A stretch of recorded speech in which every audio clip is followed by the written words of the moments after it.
You know, every single time you look at a ranked list or scroll through your contacts or get search results, you are looking at the final product of a sorting algorithm. It's one of the most fundamental jobs in all of computer science, this kind of invisible engine that brings order to all the chaos of our digital world. So let's pull back the curtain and see how it really works. But that brings up a really interesting question. If sorting is just about putting things in order, why are there dozens and dozens of different ways to do it? Shouldn't there be just one best sorting algorithm? Well, as we're about to find out, the answer reveals this series of brilliant and necessary trade-offs that software engineers have to make every single day. You see, it really all boils down to this. In computing, there is no such thing as a free lunch. When you pick a sorting algorithm, you're always trying to balance three things: how fast it is, how much extra computer memory it eats up, and whether or not it's stable. Let's dive into what that actually means in practice. To make this crystal clear, let's look at two of the absolute legends in the game: quicksort and merge sort. They're kind of the perfect examples of this classic battle between pure raw speed on one side and careful, predictable resource usage on the other. So first up is quicksort, and the name says it all, right? It's a speed demon. In most situations, it's just blazingly fast. And it does its work in place, which is a fancy way of saying it sorts everything right where it is, without needing to make a bunch of extra copies. But, and this is a big but, it has an Achilles heel. There's this dreaded worst-case scenario where its performance can just totally fall off a cliff. And, maybe just as important, it's unstable. Then, on the other side, you've got merge sort. Think of it as the reliable workhorse. It's predictable. It guarantees you the same great performance no matter what you throw at it. And it's perfectly stable. So what's the catch? Well, it's a memory hog. It needs a significant amount of extra space, basically a whole extra copy of your data to do its job. And in a lot of systems, that's just a complete deal breaker. Okay, so I've used that word stability a couple of times. What on earth is it? Well, imagine you have a spreadsheet of sales transactions. First, you sort the whole thing by date. Simple enough. Now you want to sort that same list by customer name. A stable sort promises that for any single customer, all of their transactions will still be in order by date. An unstable sort, like quicksort, it makes no promises. It could completely jumble up the dates for each customer, total chaos. That's why stability is so incredibly important. So we have a dilemma, right? Quicksort is fast but kind of risky. Merge sort is safe, but it's a memory hog.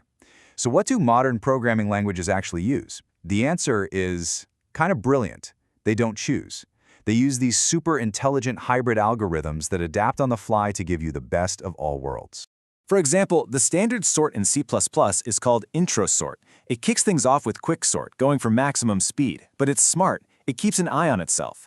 If it starts to look like it's heading for that dreaded worst-case performance cliff, it immediately slams on the brakes and switches to a different algorithm called heapsort, which has a solid performance guarantee. It's a safety net.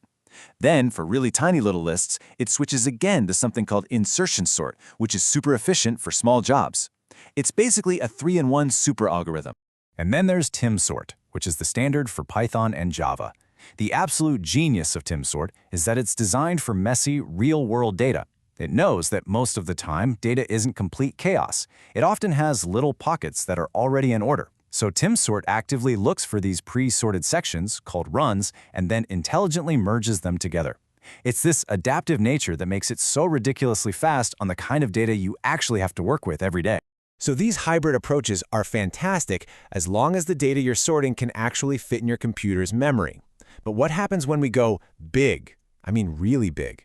What happens when you're dealing with data sets that are petabytes in size? Data so massive it can never ever fit.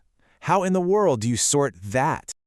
Okay, let's just put this into perspective. Your computer right now, your laptop or desktop, probably has something like 16 gigabytes of RAM. And for day-to-day stuff, that feels like a ton of space, right?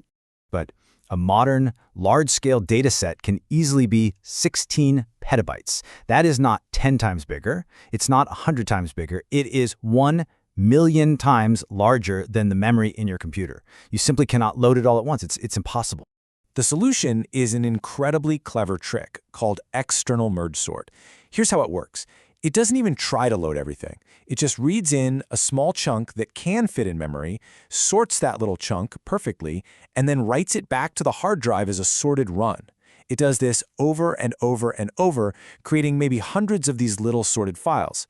And then, in the final phase, it just carefully merges all those runs together into one final, gigantic, perfectly sorted file. It's genius.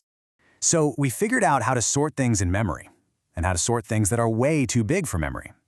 But now, here comes the plot twist. And honestly, this might be the most important lesson of all.